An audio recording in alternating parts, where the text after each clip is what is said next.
Buenas tardes a todas y a todos.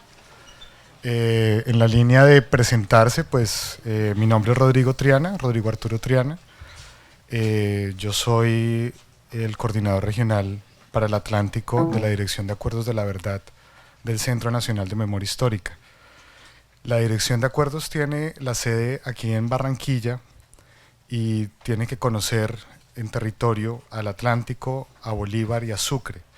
¿Qué hacemos nosotros exactamente? Nosotros lo que hacemos principalmente es la toma de relatos, de entrevistas a personas que han sido parte de grupos paramilitares, de estas personas que fueron parte de grupos paramilitares hasta los grupos que existieron en el 2006.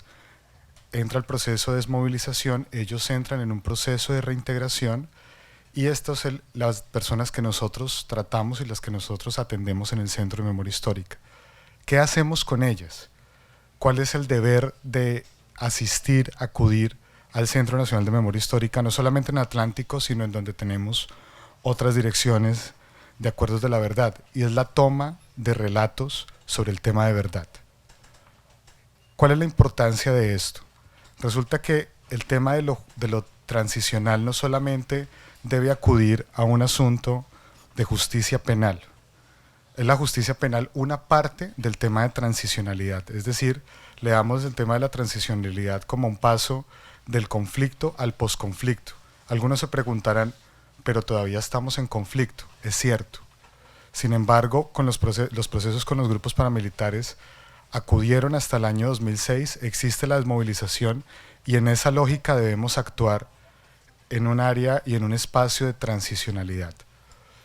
Parte de los retos, y quiero ahorita empezar, antes de empezar, estoy dando este contexto para poder entender un poco qué es lo que a nosotros nos preocupa como Centro Nacional de Memoria, qué es lo que nos preguntamos día a día sobre la función, teniendo en cuenta que si bien llevamos algunos años recogiendo relatos, haciendo memoria, construyendo informes, no crean, este proceso sí nos suscita algunas inquietudes y nos suscitan algunas preguntas tanto de orden académico como de orden institucional, es decir, cuál es nuestra función hacia la sociedad y qué queremos encontrar en los relatos, qué queremos mostrar y qué queremos que con esos resultados ocurra en la sociedad, ocurran las víctimas como un tema de reparación. Parte de esas entrevistas son unas entrevistas que hacemos de manera confidencial.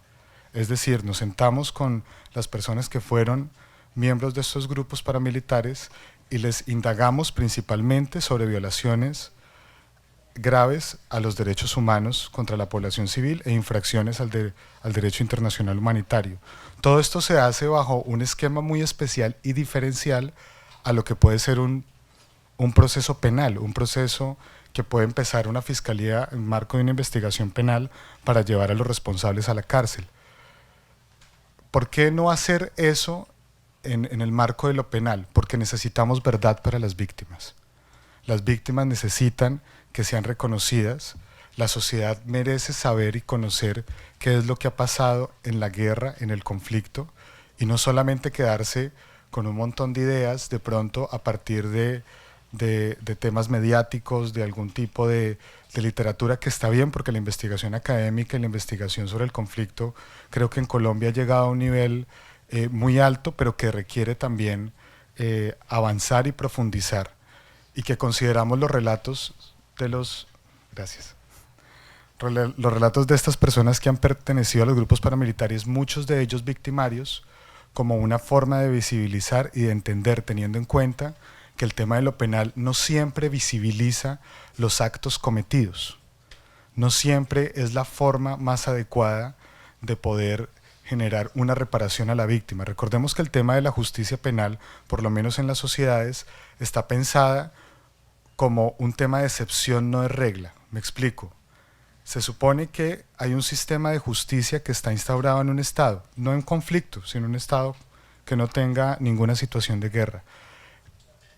El sistema penal está diseñado para que las personas que cometan un delito puedan ser judicializadas y obtengan un castigo, pero siempre se asume que es la excepción. Se asume que de un total de la sociedad solamente un pequeño porcentaje de personas son las que cometen los crímenes y que se cometen un pequeño porcentaje de crímenes con respecto a la totalidad del número de personas que existen en una sociedad. Pero ¿qué pasa en un conflicto? Existen unos temas como la sistematicidad, es decir, que las violaciones de derechos humanos se vuelven sistemáticas, muchas veces generalizadas, y es muy difícil empezar a sopesar a partir de la justicia penal. Porque podríamos hablar de pronto de que no existe un tema de justicia transicional y hablar siempre de llevar a los responsables a las cárceles. Pero ¿qué pasa con la víctima? ¿Cuál es la reparación que puede recibir? Solamente pensar que la persona está en la cárcel y que está privada de la libertad, que ya no está en la sociedad cometiendo algún tipo de daño. Las víctimas requieren una reparación mucho más integral, requieren una atención y justamente una visibilización. El conflicto armado como tal lo que hace, las situaciones de conflicto armado en una sociedad como la colombiana se hacen de manera sistemática y muchas veces sobre el etiquetamiento. Es decir, cuando hablamos de una víctima de la sociedad probablemente estamos hablando de también un número de personas que han sido etiquetadas, que han sido marcadas y los cuales se les ha violado sus derechos de manera colectiva. Entonces, esas características quisiera empezar con esto para poder entender un poco lo que estamos hablando y un poco las dudas que nos das desde el Centro Nacional de Memoria Histórica. En el Centro Nacional nosotros ya hemos realizado varios informes, ya llevamos más o menos unos 32 informes de memoria, donde algunos los realizamos sobre casos muy particulares, lo que conocemos como casos emblemáticos, y otros los realizamos a partir de casos también muy concretos o muchas veces de manera transversal por región o por características especiales con la intención de visibilizar ciertas violaciones o ciertas violencias, repertorios que consideramos que deben ser conocidos por la sociedad. Entonces un caso emblemático, por ejemplo, es la masacre del Salado, un caso en el cual tratamos de relatar violencias particulares. En el caso de violencia de género puede ser hablar del informe del placer. Todos estos informes y los otros 32 que los he nombrado por lo menos en número, los pueden consultar en la página web del Centro Nacional de Memoria Histórica, que es www.centrodememoriahistorica.gov.co. Entonces es un poco para contextualizar sobre qué es lo que vamos a empezar a hablar en esta pequeña charla que tenemos en estos minutos. Bueno, la memoria en contextos de justicia transicional pues implica, como ya lo dije, ciertos retos, y el reto es justamente visibilizar graves violaciones a los derechos humanos. Un poco para empezar, yo tengo pues 3 puntos y son los 3 retos que quiero que tengan en cuenta a lo largo de esta charla, no quiero decir ponencia porque yo quiero pensar que estamos llevando a cabo por lo menos mentalmente un diálogo en el cual podamos empezar a pensar en estos temas y empezar a abrirnos hacia estas temáticas. Yo propongo tres retos que creo que la sociedad colombiana deberíamos trabajar para poder llegar a entender el tema de la memoria como un asunto importante y como un asunto justamente transformador de nuestra visión sobre nuestra sociedad y transformador con miras a una reconciliación.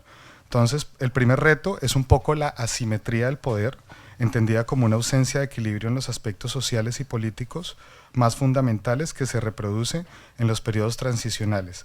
Es decir, que las desigualdades de poder no son del todo solventadas con el fin del conflicto ni por el sistema de justicia instaurada para el periodo transicional. ¿Qué quiere decir esto? Que de todas maneras un posconflicto, la llegada a un posconflicto no presume el fin de unas desigualdades, no presume el fin de que existan todavía derechos y personas que deben ser visibilizadas y derechos que merecen ser reivindicados en una sociedad.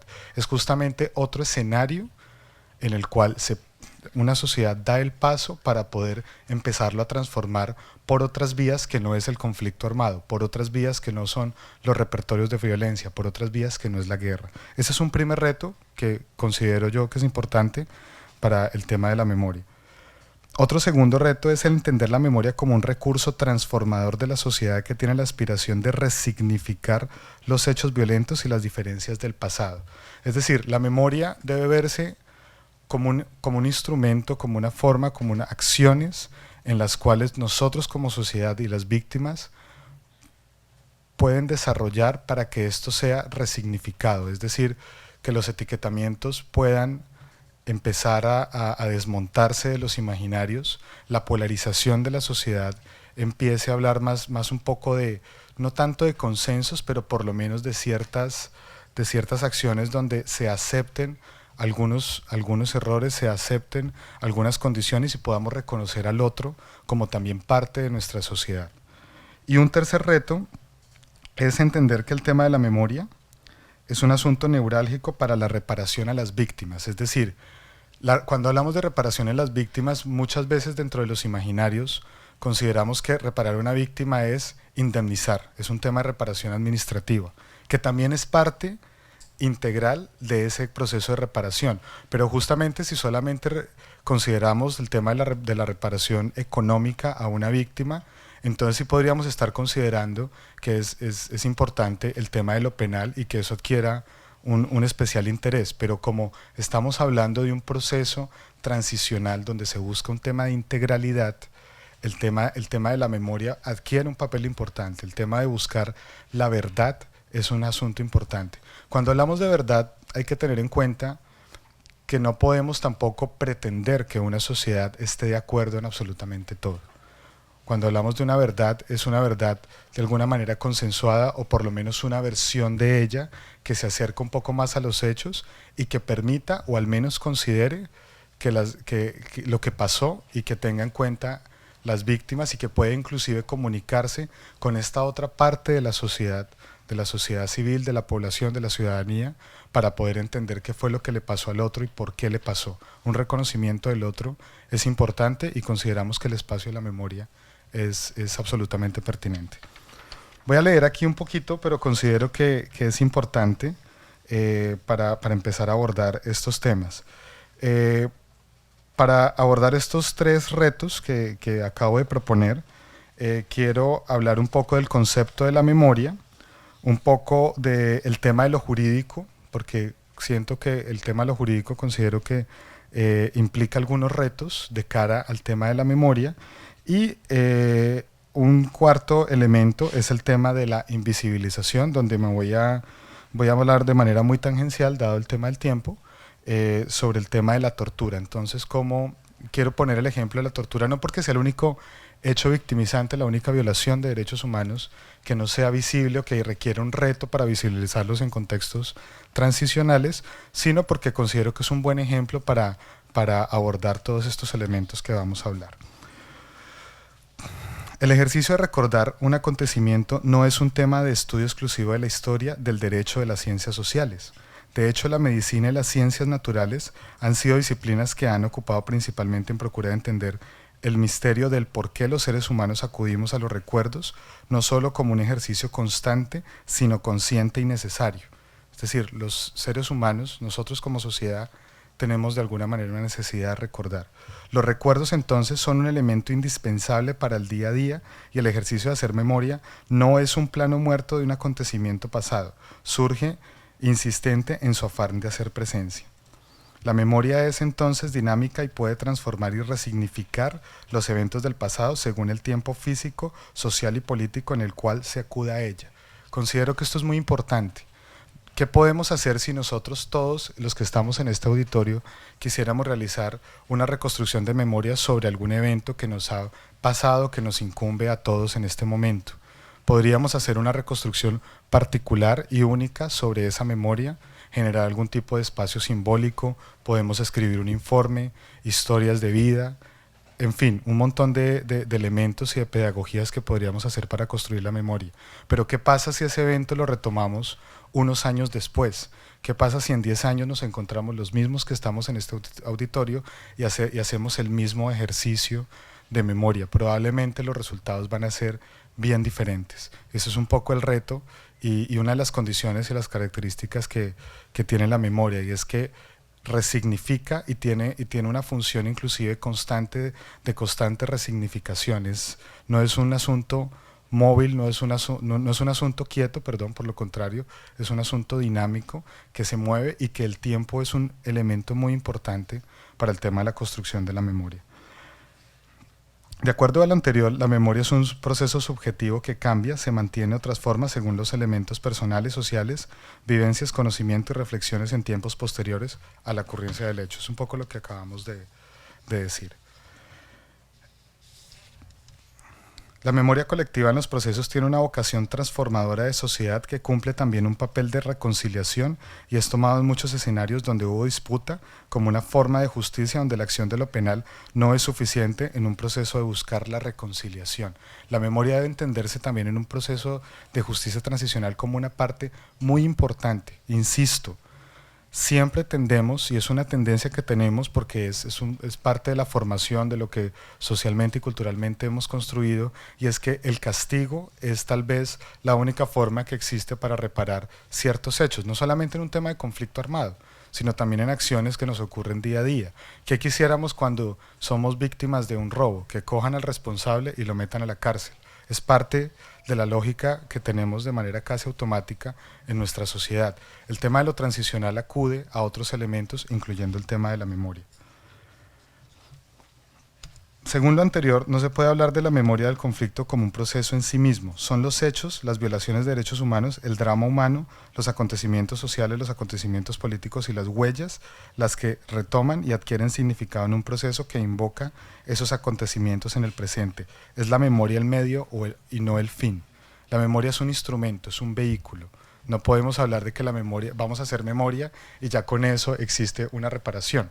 No, es un proceso que debemos acudir, al que debemos construir, pero el fin no es ese, el fin no es hacer memoria, sino generar una resignificación en nuestros procesos. Aquí me quiero detener y me parece importante, porque siempre hablamos de memoria y me llamó mucho la atención la intervención de María, de la doctora María, en el sentido que ella habla justamente de las problemáticas que se tiene sobre el tema de la memoria y la historia. Y quisiera de pronto abordar algunos elementos diferenciadores, que es un poco el reto que también se tiene en la construcción de los informes y en la construcción en el Centro de Memoria.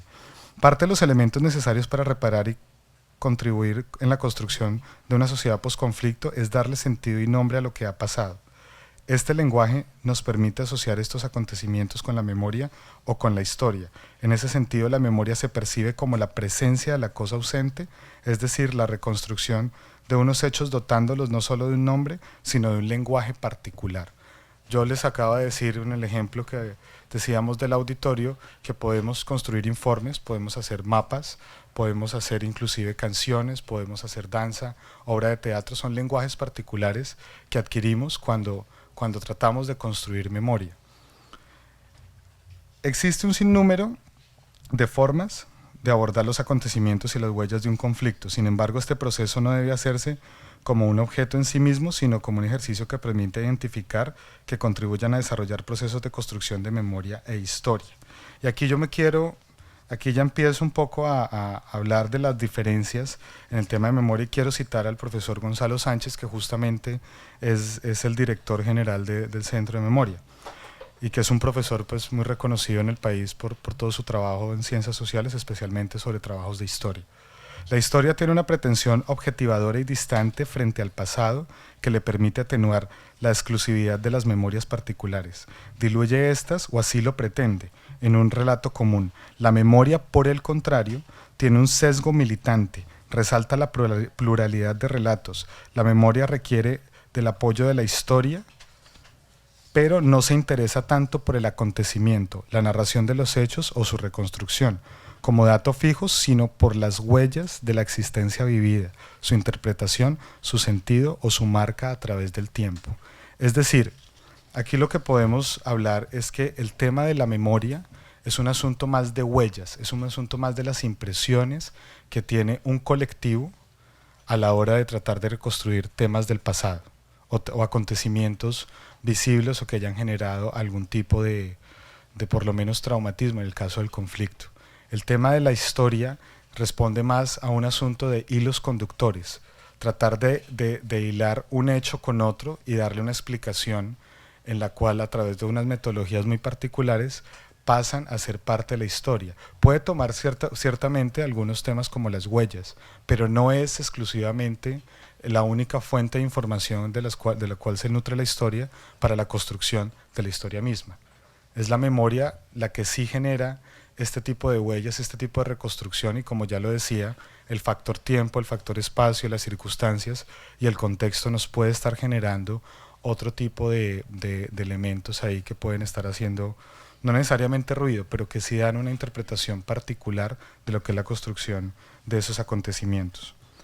Como un tercer concepto, un tercer elemento, quisiera hablar un poco del tema de lo jurídico. La construcción, pues, desde lo jurídico de la memoria, pues ha sido un tema de mucho debate, sobre todo a partir de la Ley 975 de 2005, que es la que se crea con ocasión de los procesos de desmovilización de los grupos paramilitares en Colombia, que se desmovilizaron hasta el año 2006, entre el 2004 y el 2006, y que todavía están en unos procesos de reintegración, y vemos en noticias inclusive que algunos de sus cabezas más visibles están a puertas de salir de la cárcel por haber cumplido, por lo menos es lo que se dice, haber cumplido los 8 años que fue tal el proceso y el compromiso que se hizo con el Estado en su momento. Sin embargo, eso no es lo importante en este tema. Lo importante es que la construcción de memoria muchas veces se hace sobre el tema de lo jurídico, y eso genera cierta invisibilización de hechos. Hablar de la construcción de memoria a partir de relatos construidos en un espacio judicial es peligroso. No solamente porque seguramente no se lleguen a juzgar la totalidad de los casos o de los acontecimientos reconocidos por el victimario o por la persona que está en el proceso, sino porque jurídicamente existen algunos esquemas que no permiten visibilizar ciertos hechos, no nos permiten hablar de ciertas violaciones de derechos humanos por ocasión a que el sistema penal está de alguna manera priorizan ciertos casos sobre otros, ciertos hechos, delitos sobre otros, y no se da un espacio a estos delitos que, si hablamos en una escala casi que jerárquica, están por debajo. Si hablamos de una masacre, una persona en lo jurídico puede estar hablando inicialmente seguramente de un homicidio múltiple, o de un homicidio o de múltiples personas que se les dio muerte en un espacio determinado. Sin embargo, al hacer ese proceso judicial, seguramente solamente se va a hacer sobre homicidio, pero invisibiliza seguramente si existió violencia sexual, si existió tortura, si existió lesiones personales, en fin, una serie de cosas, cuando lo importante es que la persona, para efectos de lo jurídico, falleció, y eso es lo que hay que investigar. Entonces termina muchas veces en las sentencias o en los pronunciamientos de judiciales y de la fiscalía, termina muchas veces hablándose solamente de estos hechos por los cuales van a ser juzgados, pero termina invisibilizándose otros, que es importante para la memoria, porque las víctimas no están reclamando, o por supuesto que están reclamando una visibilización y un proceso de justicia, pero también quiere que sean reconocidas como por otro tipo de acciones y por otros hechos que jurídicamente están invisibilizados. Y a propósito de eso, quiero detenerme un poco en ese ejemplo que yo les decía inicialmente, y es el tema de la invisibilización en el caso de la tortura. La tortura es un acto que se realiza y que se ha realizado de manera sistemática en el país, que se ha realizado de manera sistemática por muchos grupos armados, especialmente grupos paramilitares, y que ha sido invisibilizada. El cuerpo no es el único que asiste a una tortura. En el conflicto armado, la tortura puede presentarse como una forma de dominación y arma de guerra, lo cual permite que el acto se encuentre en un escenario de lo público. La tortura en otros contextos suele desarrollarse en espacios cerrados, privados y aislados. Por ejemplo, en la dictadura argentina, el procedimiento de tortura ocurría en lugares de reclusión militar o de policía, donde el recluso no tenía conversación con otras víctimas, no era informado del lugar donde se encontraba, y el castigo, por lo general, se desarrollaba individualmente. El escenario del conflicto convierte la tortura en un acto público, es decir, hay un contraste y una particularidad del caso colombiano, donde no solo se busca el daño físico y psicológico de quien la recibe, sino que deja huella en la comunidad como castigo. Es decir, la tortura en el conflicto se realiza sobre el cuerpo, sobre el conjunto social y sobre el territorio.